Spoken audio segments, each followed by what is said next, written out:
चलो दोस्तों, welcome to money stocks. तो इस वीडियो के अंदर मल्टीपल स्टॉक्स के बारे में हम लोग बात करेंगे। तो चलिए सबसे पहले हम लोग बात कर लेते हैं इन्फोसिस के बारे में। तो अगर आप इन्फोसिस का आज के दिन में परफॉर्मेंस देखोगे, ऑलमोस्ट नए के बराबर कंपनी ने हमें परफॉर्म किया है। तो एक ही दिन कंपनी का अगर आप परफॉर्म देखोगे तो धीरे धीरे करके कंपनी के अंदर हमें जंप आने वाले समय के अंदर नजर आ रही है। बेसिकली जब से कंपनी ने अपना जो Q4 का रिजल्ट बहुत ही ज़्यादा हमें जो बुरा परफॉर्म किया था, इसी का इम्पैक्ट हमें कंपनी के अंदर बहुत ज़्यादा हमें पड़ा है। लेकिन इतना ह्यूज अमाउंट ऑफ कंपनी के अंदर गिरावट तो हुआ है, लेकिन लोगों की यह राय क्या है या फिर लोगों का मार्केट के अंदर चल रहा है इन्फोसिस के अंदर। तो चलिए कितने वॉल्यूम्स हमें कंपनी के अंदर जनरेट हो रहा है और कितना डिलीवरीज हमें एवरेजली हो रहा है, उसके बारे में दोस्तों हम लोग बात करेंगे। यानी कि डेटा आपके साथ शेयर करने के लिए बहुत ज़्यादा इंपॉर्टेंट है। बेसिकली इंपॉर्टेंट दोस्तों डेटा क्यों है, क्योंकि आपको पता चलना चाहिए। बहुत ज़्यादा जो रिटेल इन्वेस्टर होता है वो क्या करता है, गिरावट के अंदर सेलिंग करता है, लेकिन जो स्मार्ट इन्वेस्टर है वही इस कंपनी के अंदर लगातार हमें बाइंग कर रहा है। मैंने पहले भी आपके साथ शेयर किया था, जिस प्राइस रेंज के ऊपर इन्फोसिस करंटली बिलोंग कर रही है वो प्राइस रेंज आपको आने वाले समय के अंदर नहीं मिलने वाला। बहुत बड़े बड़े टारगेट्स हमें ब्रोकरेज फर्म के द्वारा दिया गया है। जब कंपनी 1800 रुपये के ऊपर ट्रेड कर रही थी तो मैं भी ब्रोकरेज फर्म का जो टारगेट था 2400 रुपये का इन्फोसिस का दिया था, यानी कि 2400 रुपये का टारगेट दिया हुआ था और करंटली कंपनी 1300 रुपये के आसपास हमें ट्रेड कर रही है। यानी कि आप देख सकते हो कंपनी के अंदर बहुत ही ज़्यादा हमें पोटेंशियल करंट बेसिस के ऊपर नजर आ रहा है। तो चलो तो सबसे पहले हम लोग बात करेंगे अपडेट्स के बारे में। तो अपडेट्स क्या है, एक एक करके हम लोग अपडेट्स के बारे में बात करेंगे और उसके बाद हम लोग बात करेंगे वॉल्यूम्स के बारे में। तो यहाँ आप देख सकते हो Infosys, SolarWinds and Infosys announced a collaboration to advance the shift of SolarWinds solution to a new SS model। तो बेसिकली अगर आप देखोगे तो SolarWinds एंड इन्फोसिस की एक दूसरे के साथ एक कोलैबोरेशन हुआ है। कोलैबोरेशन मीन्स एक पार्टनरशिप हुआ है, एक टाई अप आप ये बोल सकते हो। जो भी कंपनी एक दूसरे के साथ पार्टनरशिप करता है, टाई अप होता है, उस कंपनी को कोई शॉर्ट टर्म बेसिस के ऊपर मुनाफा नहीं होता। उस कंपनी का व्यू होता है लंबे समय के लिए। लंबे समय के लिए दोनों कंपनियों को इक्वल अमाउंट ऑफ बेनिफिट में मिल जाता है।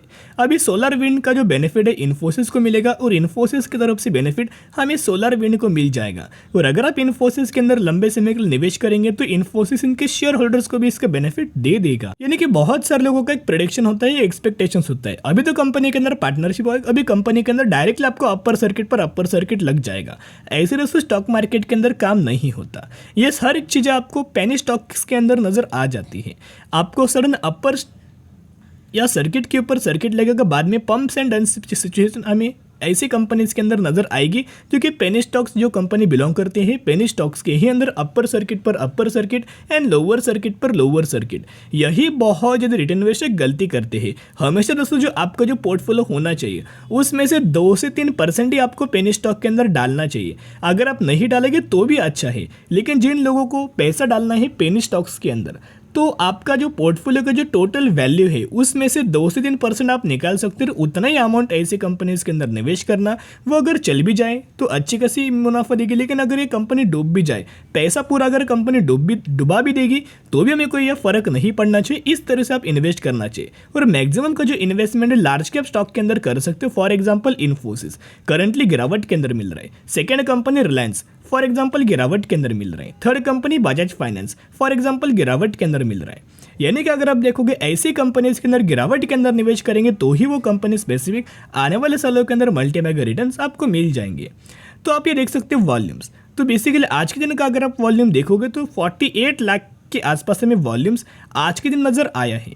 अगर आप यह एस्टरडे यानी कि कल के दिन का वॉल्यूम्स देखोगे तो ऑलमोस्ट 1 करोड़ के आसपास वॉल्यूम्स हमें जनरेट हुआ है। उसमें से 68% की डिलीवरीज हमें नजर आई, यानी कि डिलीवरीज भी ह्यूज अमाउंट ऑफ बाइंग हमें हो रही है।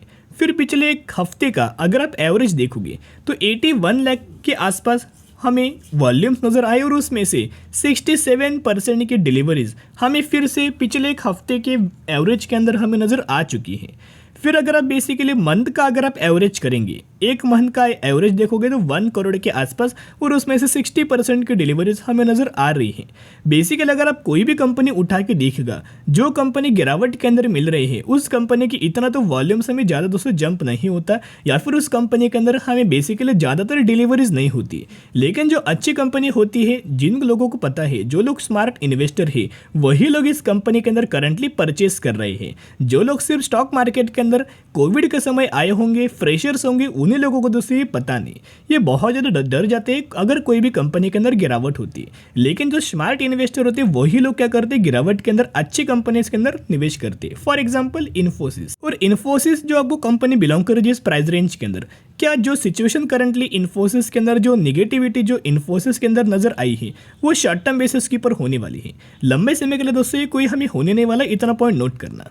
करंटली जो बैंकिंग फाइनेंशियल सर्विसेज को ये कंपनीज ने जो अपना सर्विस प्रोवाइड किया था, जहां इन्फोसिस, टीसीएस और विप्रो सबसे ज़्यादा जो रेवेन्यूज आपको जनरेट करता है बैंकिंग फाइनेंशियल सर्विसेज से ही अपना रेवेन्यू जनरेट करता है। लेकिन ग्लोबली क्या हुआ, इसके अंदर क्रैश हमें नजर आया।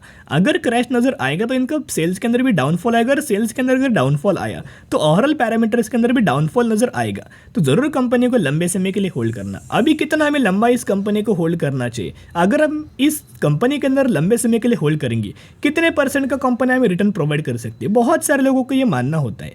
तो चलिए उसके बारे में भी दोस्तों हम लोग बात करेंगे, विद प्रूफ हम लोग बात करेंगे। अगर आप इन्फोसिस के अंदर गिरावट के अंदर निवेश करेंगे तो 2 ही सालों में कंपनी आपका जो पैसा है 150 से 200% हमें करती है, 150 से 200 गुना आपका पैसा बन जाता है। तो देखिएगा फॉर एग्जांपल 2008 में जो गिरावट हुआ था उसमें से 47-48% की गिरावट हमें इन्फोसिस के अंदर नजर आ रही थी। लेकिन जिन लोगों ने इन्फोसिस के अंदर गिरावट के अंदर निवेश किया होगा, सडन हमें गिरावट के बाद जो हमें शानदार तरीके से रिकवरी आई, ऑलमोस्ट 190% का रिटर्न शेयर होल्डर्स को दिया हुआ है। यानी कि 47% के इन्फोसिस जब गिरावट थी उसमें जिन लोगों ने निवेश किया होगा उन्हीं लोगों को 200% के आसपास रिटर्न इन्फोसिस के अंदर मिल चुका होगा। हाल ही फिलहाल में जो 2020 के अंदर कोविड के चलते जो गिरावट हमें नजर आई थी, उस गिरावट के अंदर जो इन्फोसिस ऑलमोस्ट 30% की गिरावट हमें नजर आई थी। लेकिन जिन लोगों ने इस गिरावट के अंदर इन्फोसिस के अंदर निवेश किया होगा उन्हीं लोगों को 200% से ज़्यादा का रिटर्न्स कंपनी ने प्रोवाइड किया है सिर्फ और सिर्फ 1 से 2 सालों में। यानी कि विद इन 2 ईयर्स कंपनी ने 200% का रिटर्न दिया, यानी कि साल में 100%। यानी कि अगर आप इन्फोसिस के अंदर 1 लाख कैपिटल से भी अगर आप निवेश करते हैं, 1 लाख ने अगर आपने निवेश किया तो आपका जो मुनाफा कंपनी क्रिएट करके देगी ऑलमोस्ट 3 लाख के आसपास। टोटल जो आपको वैल्यू हो जाएगा इन्फोसिस के अंदर 3 लाख के आसपास। तो यही होता है आपका दोस्तों, हमेशा आपका जो पैसा है लंबे समय के लिए कंपनी के अंदर डालना चाहिए। तो जो पावर ऑफ कंपाउंडिंग जब तक दोस्तों आपको पता नहीं है तब तक आप स्टॉक मार्केट में बड़ा पैसा बना नहीं सकते। अभी बड़ा पैसा इन द सेंस 10,000% का रिटर्न, 20,000% का रिटर्न, 1,00,000% का रिटर्न, क्योंकि ये कंपनीज उतना तो हमें कैपेबल, उतना तो पॉजिटिव निकल के आ रही है। फिर अगर आप इन्फोसिस का म्यूचुअल फंड्स का बाइंग का अगर आप डेटा देखोगे तो अप्रैल 2023 का ही डेटा के बारे में हम लोग बात करें, जो कि अपडेटेड डेटा के बारे में हम लोग बात करें, 191 म्यूचुअल फंड्स की बाइंग एंड 81 म्यूचुअल फंड्स की सेलिंग हमें इन्फोसिस के अंदर नजर आ चुकी है। यानी कि अगर आप खरीदारी की ओर देखोगे तो बहुत ज़्यादा म्यूचुअल फंड्स खरीदारी करें। कितने के आसपास हमें खरीदारी किया है, 1,81 लाख के आसपास हमें खरीदारी म्यूचुअल फंड्स के द्वारा अप्रैल 2023 के अंदर नजर आ चुकी है। तो दोस्तों यही बढ़िया मौका है, ऐसे मौके का आपको आप ग्रैब करना चाहिए। 100% ऐसा मौका लूज मत करना, जितना गिरे उतना खरीदारी करना और लंबे समय के लिए होल्ड करना, क्योंकि करंटली आईटी सेक्टर के अंदर पैनिक टेबल शॉर्ट टर्म में है, लंबे समय के लिए नहीं होने वाली। तो चलिए अभी हम लोग बात करेंगे एक कंपनी के अंदर आपको बोनस के बेनिफिट कंपनी ने अनाउंसमेंट किया है, यानी कि हार्डवाइन इंडिया। यही वो कंपनी है जिसके अंदर आपको 2:6 रेशियो के अंदर आपको बोनस का बेनिफिट मिलने वाला है। यानी कि अगर आपके पास इस कंपनी के 6 शेयर होंगे तो 6 के बदले 2 आपको बोनस शेयर दिया जाएगा, और वही एग्जीक्यूशन के बाद आपके पास हो जाएंगे 8 शेयर। इसी रेशियो के अंदर आपको इस कंपनी के अंदर बोनस के बेनिफिट मिलने वाला है। साथ में 1:10 रेशियो के अंदर स्प्लिट का भी बेनिफिट कंपनी ने अनाउंसमेंट किया है, 1 के बदले आपको 10 शेयर मिल जाएंगे। तो हार्डवाइन इंडिया का अगर आप मैक्सिमम का रिटर्न प्रोफाइल देखोगे तो जब से कंपनी आई है तब से कंपनी के अंदर शानदार तरीके से रिटर्न कंपनी ने प्रोवाइड किया है। 300-350% का रिटर्न शेयर होल्डर्स को बना के दे चुकी है। तो बहुत सारे लोगों का एक मानना था कि कंपनी के सर बेसिकली फाइनेंशियल रिजल्ट्स क्या थे दिसंबर के महीने के। अगर आप देखोगे दिसंबर महीने का रिजल्ट तो रेवेन्यूज के अंदर जंप, इनकम के अंदर जंप और मार्जिन्स के अंदर हमें जंप नजर आ रही है। तो निवेश करने से पहले एक रिक्वेस्ट करना चाहूँगी, जरूर कंपनी के बारे में स्टडी करना, एनालिसिस करना, और अगर आपको कंपनी पसंद है तो ही निवेश करना। सिर्फ हमें अपडेट्स आए तो वही अपडेट्स के बारे में हमने बात किया है। तो चलो दोस्तों आज के लिए इतना ही। अगर आपको वीडियो पसंद है जरूर वीडियो को लाइक और चैनल को सब्सक्राइब कर सकते हो।